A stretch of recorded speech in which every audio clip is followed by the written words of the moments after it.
लोकसभा निवडणुकीचे बिगुल वाजून सुद्धा महायुती असो किंवा महाविकास आघाडी यांच्यातील उमेदवार अद्याप काही ठरत नाहीत। भाजपने 20 उमेदवारांची पहिली यादी जाहीर केली, मात्र शिवसेना शिंदे गटाचे अद्याप उमेदवार ठरेनात। शिंदे गटाच्या काही खासदारांचा सर्वे अहवाल हा प्रतिकूल आल्याने भाजप तिथे आपला उमेदवार उभे करण्यास इच्छुक आहे। भाजपने लोकसभा निवडणुकीची 20 उमेदवारांची पहिली यादी जाहीर केली, मात्र शिवसेनेच्या खासदारांची यादी मुख्यमंत्री कधी जाहीर करणार याकडे सर्वांचं लक्ष लागलंय। शिवसेना शिंदे गट आणि राष्ट्रवादी काँग्रेस अजित पवार गटाला किती जागा मिळणार हे अजून स्पष्ट झालं नाही। शिवसेनेला 13 ते 16 जागा मिळण्याची शक्यता वर्तवली जाते, मात्र शिवसेनेच्या काही खासदारांचा अहवाल निगेटिव्ह आल्याने 4 ते 5 खासदारांचा पत्ता कट होण्याची शक्यता आहे। त्यामुळे खासदारांकडून नाराजी व्यक्त केली जाते। शिवसेनेचे उमेदवार देखील भाजप ठरवतंय का असा प्रश्न उपस्थित होतोय, मात्र शिवसेनेचे नेते नाराजी नसल्याचं सांगत सारवासारव करतायत। आम्ही पक्षाची शिस्त पाळतो, त्यामुळे कुठलीही गोष्ट निर्णय जो आहे तो माननीय आमचे मुख्य नेते आणि मुख्यमंत्री एकनाथजी शिंदे जाहीर करतील। त्याच्या पलीकडे दुसरं कुठलंही किंतु परंतु आमच्या मनामध्ये नाही आहे आणि त्यामुळे त्याचं स्वरूप, त्याचं तपशील, त्याचं आउटकम हे सगळं आपल्याला शिंदे साहेबांकडून ज्ञात होईल।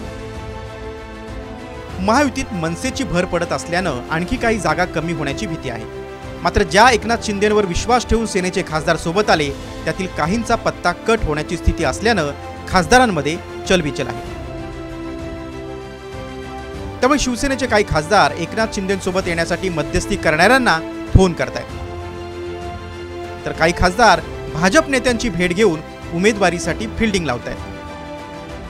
तर सत्ताधारी मंत्री मात्र समन्वयाने सगळ्या गोष्टी होतील अशी ग्वाही देत आहेत। मला असं वाटतं की अशा मोठ्या बैठकांबद्दल आम्ही भाष्य करणं हे योग्य नाही।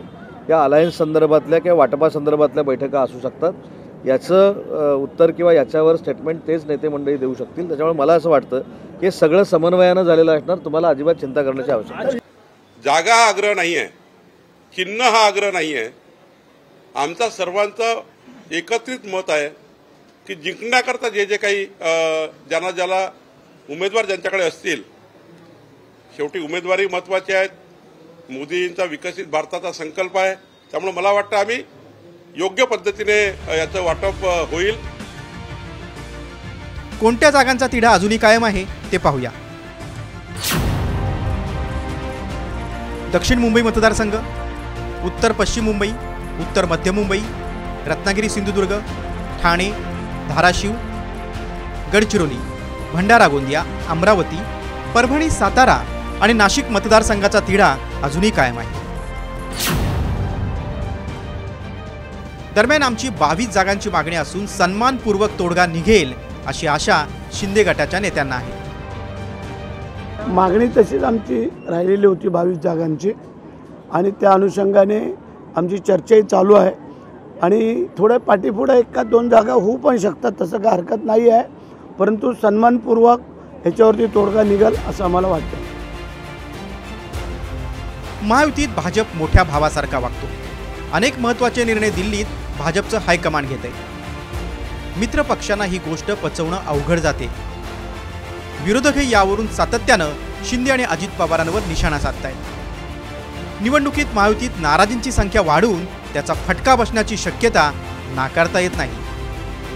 सूरज सावंतसह ब्युरो रिपोर्ट, साम टीव्ही न्यूज, मुंबई।